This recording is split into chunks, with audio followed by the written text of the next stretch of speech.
আমি এসছি এইটুকু খুন্তি দিয়ে ভাত নাড়তে, কি নাড়বো তা আমি জানি না। হ্যাঁ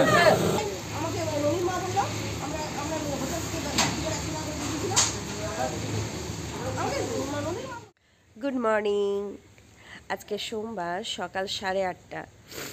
কালকেই বলেছিলাম দেশবাড়ি কেন এসেছি, সেটার কারণ নেক্সট ব্লগে রিভিল করব।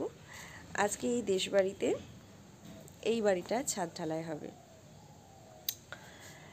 সেই কারণেই আসা। কিন্তু এসে যেন মনে হচ্ছে বিপদে পড়ে গেছি। একে তো প্রচণ্ড ঠান্ডা লেগেছে, সঙ্গে যেটা হচ্ছে এখানে এই মুহূর্তে temperature device is showing 15 degree Celsius. এটা আমার মোবাইল ডিভাইস শো করছে।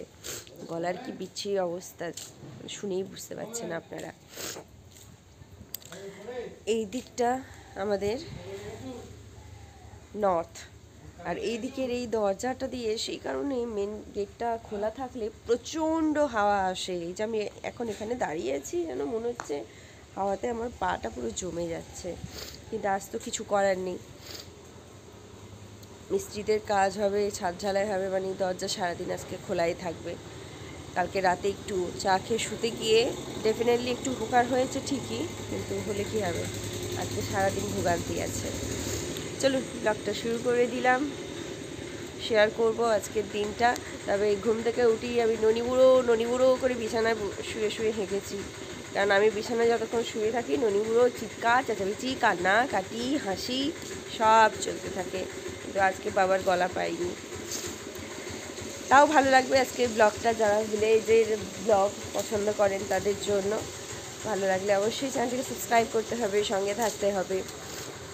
আর যারা আমাকে ভালোবাসেন তারা কিন্তু কমেন্ট করে অবশ্যই জানাবেন যে ব্লগগুলো আপনাদের ঠিক কেমন লাগছে। চলো, আগেই বললাম মিস্ত্রিদের জন্য এই দরজা খুলে রাখতে হবে। দেখুন কি ঠান্ডা হচ্ছে, আর সেই রকম ধুলো বালি। আজকে ঘর দুয়ারের যা অবস্থা হবে। এই বাড়িটার যখন ছাদ ঢালাই হয়েছিল তখনকার দিনের কথা মনে পড়ে যাচ্ছে। তখন মেবি হয়তো আমি ক্লাস 10-এ পড়ি, মেবি। তো এটা সময় আমার দাদু বেঁচে ছিলেন, দাদুই এটা করিয়েছিলেন। সেদিন একজন অন্য রান্নার লোক এসেছিল, এই জায়গাটাতে রান্না হয়েছিল। তখন আমাদের এত বাড়িতে তো পুজো পার্বণ হতো না, তাই বারে বারে এরকম রান্নার লোক দিয়ে রান্নাও হতো না। এখন যেমন ফ্রিকুয়েন্ট পুজো বাড়িতে হবেই, তখন বহু বছর পর কেউ রান্না করতে এসেছিল বাড়িতে। একটা উৎসব পরিবেশ ছিল বলে খুব এনজয় করেছিলাম, খুব আনন্দ হয়েছিল। তো সেই দিনের কথাটা কাল রাত থেকে খুব মনে পড়ছে। চলুন ঝপাঝপ এই ছাদ থেকে দেখিয়ে নিয়ে আসি, আমিও নিচে দেখব ছাদটা ঠিক কীরকম দেখতে লাগছে এখন। I don't have any experience. এরকম দেখতে লাগে।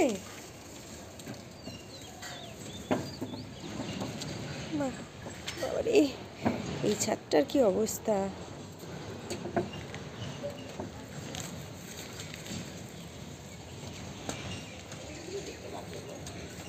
এমনি ছাদ ঢালাই কে দেখেছে? এটা এর প্যারালাল হয়ে যাবে বর্ডারটা। বিরাট ছাদ, ছাদেই তো সব লোক শুয়ে পড়বে। বুড়ো আর আমি ছাদেই শুয়ে পড়বো, বুঝলে মা? নেক্সট বার বুড়ো এলে পা দেওয়া যাবে গো? আমি পা দেবো?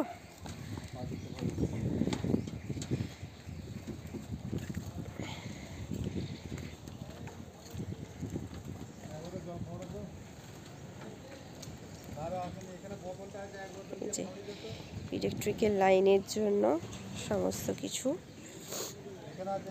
তার ইলেকট্রিকের দাদা এসে করে দিয়ে গেছে।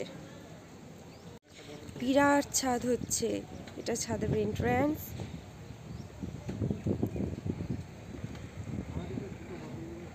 বুঝতে পারছেন? ওরে বাবারে কত বড় ছাদ।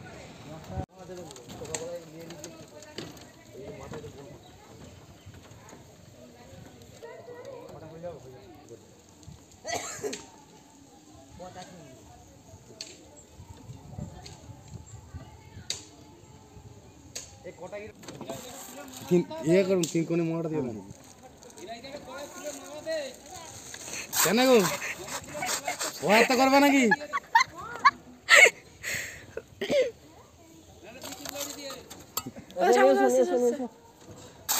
আস্তে এসো, আস্তে এসো।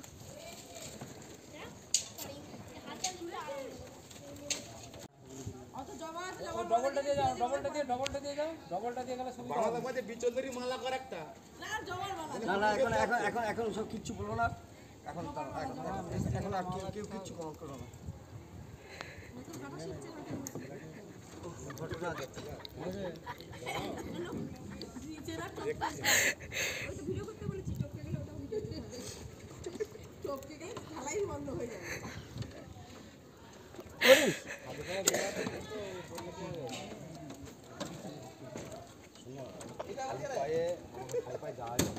তুমি যদি রডে কিছু পা দাও না কিচ্ছু হবে। তারগুলো পা দিচ্ছে, তারগুলো লাগবে।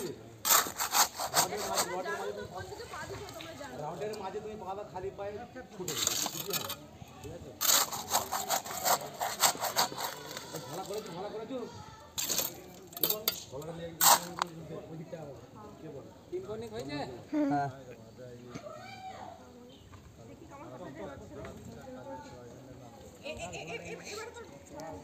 রডে পা দিয়ে কিছু হবে না, তারগুলো পা দেওয়া চলবে না, খালি গায়ে পায়ে লাগবে।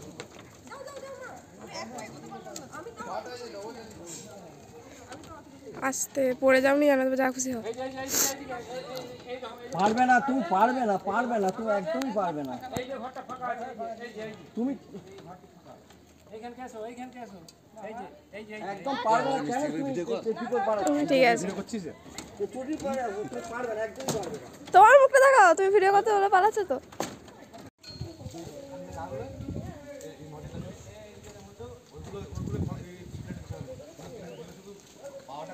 তোমার নাতি এবার এলে ফুটবল খেলার বড় জায়গা তৈরি হচ্ছে।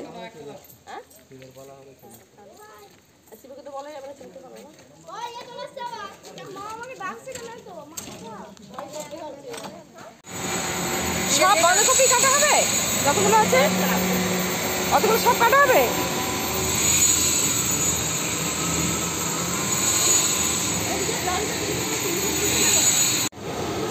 বামাদা ভাত বসাচ্ছে। এই কত, 8 কিলো? 8 কিলো চাল। লোক টোটাল 40টা নাকি? আমাদের ঘরের লোকগুলোকে বাদ দিয়েছো নাকি? সব নিয়ে 32? 11টা 8।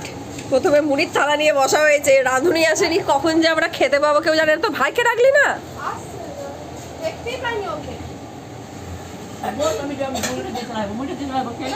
খেয়ে নেওয়ার পরে পৌঁছে দেবে। তোমার ছেলে আবার সকালে মুড়ি খেয়েছে তো? ব্যাস, তুমি মুড়ি খেয়ে দিয়ে আসবে। 11:15 বাজে, এদিকে ভাত হচ্ছে, প্রায় হয়ে এসেছে। ইস, আজকে কি পরিমাণ জল চালানোর জন্য জল পড়ছে নিচে। যেটুকু বাঁধাকপি বাকি ছিল আমি আর ভাইজি মিলে শেষ করেছি। বৌদি ওখানে আদা পেঁয়াজ রসুন কাটছে, পিসি শাক। আর নন্দ কাকু জুতো সেলাই থেকে চণ্ডীপাঠ যে করে, তার জুতো সেলাই থেকে চণ্ডীপাঠ চলছে। মাছ। আমি এসছি এইটুকু খুন্তি দিয়ে ভাত নাড়তে, কি নাড়বো তা আমি জানি না।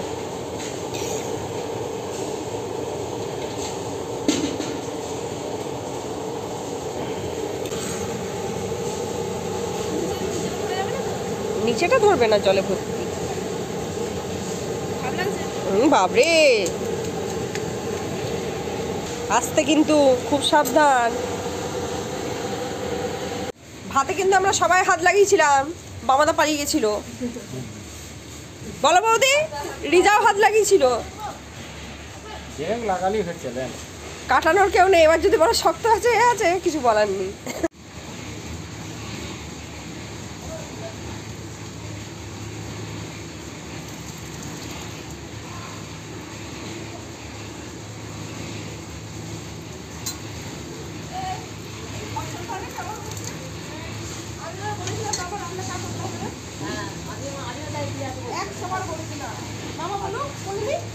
বললে কি হবে? এই যে দেখুন, বাড়ি হচ্ছে আমার বাপের। এই ছাদটা আমার মাথার জন্য নয় কিন্তু। কি বাবু, আমি খেটে খেটে মরে গেছি। বৌদি বল, আমি খাটিনি আজকে। খেটেছি কিনা আমার মা বলবে। না খেটেছে, সত্যি বলতে রাগ করেছে। আমার খুব শীতকালে একটা পিকনিকের শখ ছিল, ছাদ ঢালাইয়ের নাম করে একটা ভালো পিকনিক হচ্ছে। মা আমার অবস্থা দেখেছো ঠান্ডা এবার? জানি না অপরাধ সেটা ভালো না, শাকটা ঘেটে ঘেটে শাকটা ঠান্ডা, অপরাধ সেটা ভালো না। নন্দ একটু আদা কুচি মুখে রাখ না। ভালো করে জায়গাটাকে দেখা, দারুণ কালার হয়েছে।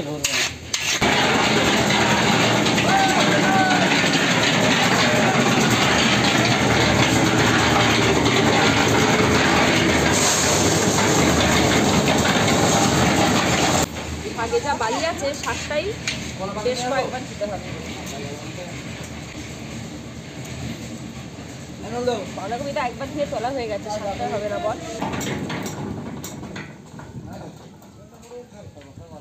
খাবিনি বাঁধাকপিটা মাংসের ঝোলের মতন হয়েছে, দারুণ খেতে হয়েছে। নন্দকাকু টেস্ট করেছে, নন্দকাকু যা বলার বলেছে। এত রান্নার আয়োজন হয়েছে, না কিছু হয়ে যাবে এত সোজা? এত সব রান্না হয়েছে আর এক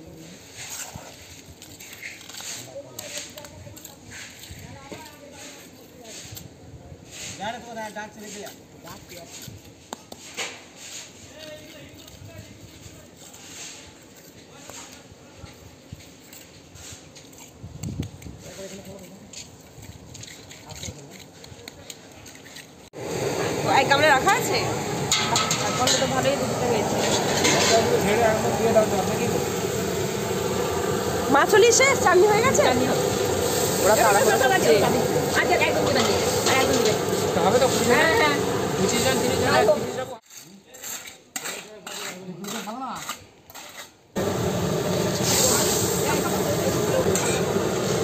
না কমালে জলটা পড়ে যাবে।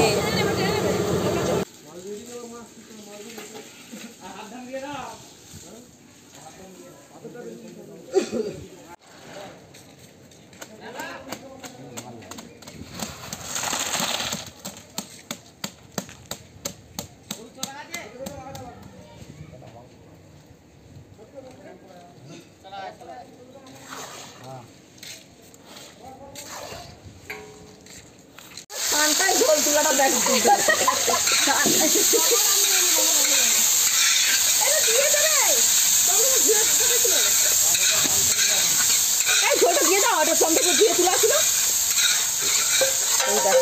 কি সব ছুটছে রে।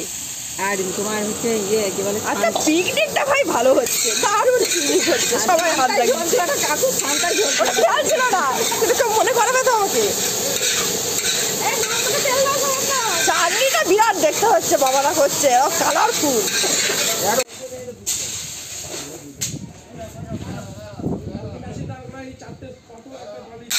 নৌকা কাঁচা নৌকা দাও, আর নৌকা দিব কি?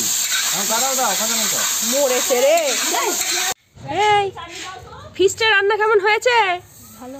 নুন টুন সব ঠিক আছে? তুই শাক খেয়েছিস? কেন খাসনি শাকটা? তুই টেস্ট করলি না? দিয়েছে বৌদি একটু শাক? না খেয়ে না খেয়ে না খেয়ে না, আর জ্বালাবো না তোকে। বৌদি বলে লাভ নেই গো, ফাটিয়ে করেছে চাটনিটা, কালারটা এনেছে দেখো। এটা তুমি ইয়ে করে দাও, বন্ধ করে দাও, আর মারো নি। টেনে নেবে। হ্যাঁ টেনে দিতে দেখো, ধনে পাতা দিয়ে দিবা। রাজ আবার খেতে খেতে তো দেখো ফাটিয়ে দেখতে হয়েছে। কাজু কিশমিশ যা আছে দিয়ে দাও। হ্যাঁ কাজু কিশমিশ খুব রাঁধুনি হয়েছে শেষকালটা। কাকিমা কো তরকারি দিয়ে দে, বাঁধাকপির কথা গেল, বাঁধাকপিটা দে।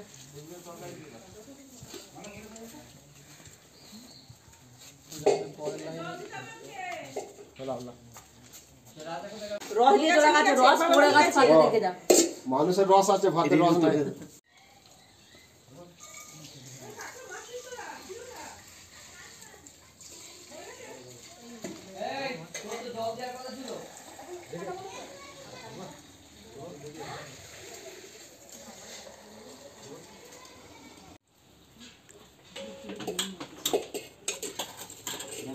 কজন আছে বলো? 12 জন।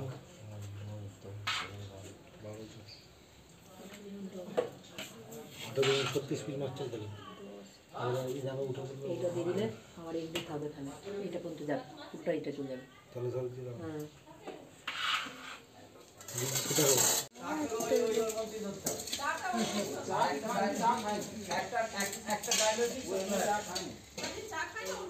আমি বোধপুরে জানি না কিন্তু কলকাতায় একটা ডায়ালিসিস হতে হবে। সেই শুরু হয়েছিল পর্ব 5:30 বাজে, এতক্ষণে শেষ হলো। মানে আর পাচ্ছি না। রান্না করার সময় একটা চাপ থাকে যে রান্না করতে হবে, রান্না বসাতে হবে, রান্না শেষ করতে হবে, মানুষকে খেতে দিতে হবে রাইট টাইমে। কিন্তু ওই রান্না হয়ে যাওয়ার পরে যা গোছানো, ওরে বাবারে 3 কিলো চালের ভাত বেড়েছে। বাবার বুদ্ধিতে যে চাল নিয়ে রান্না করবে তার মোটামুটি সামনে 2-3 দিন আর কষ্ট করে রান্না করতে হবে না।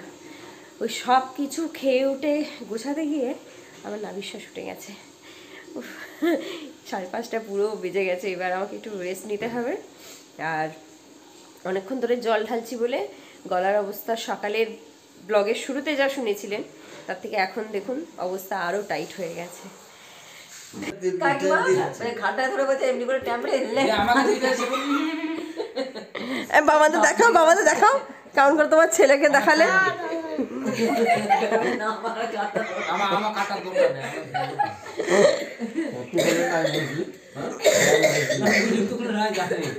ও বাবা না, দেখাও দেখাও তোমার ছেলেকে কেমন করে দেখালে।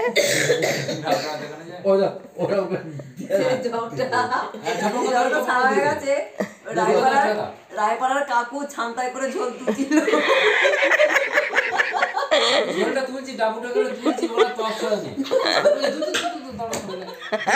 মাথা বলে চলে গেছে।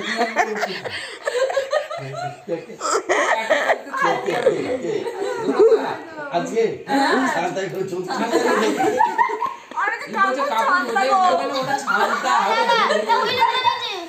আমি প্রথমে দেখেছি আমি কাকুটা ছানতাগো ওই তারপরে লজ্জা করে কথা তারপরে আমরা অত হাসিনি লজ্জা করে তুমি মাছটা ভেজে দিয়ে যাবে। আমি তখন তুমি চান করতে যাবো, বললাম তুমি মাছটা ভেজে দিয়ে, তারপর তুমি এসে বাড়বে, আমি শাকের তরকারিটা করবো, তারপর তুমি এসে ঝোলটা করবে।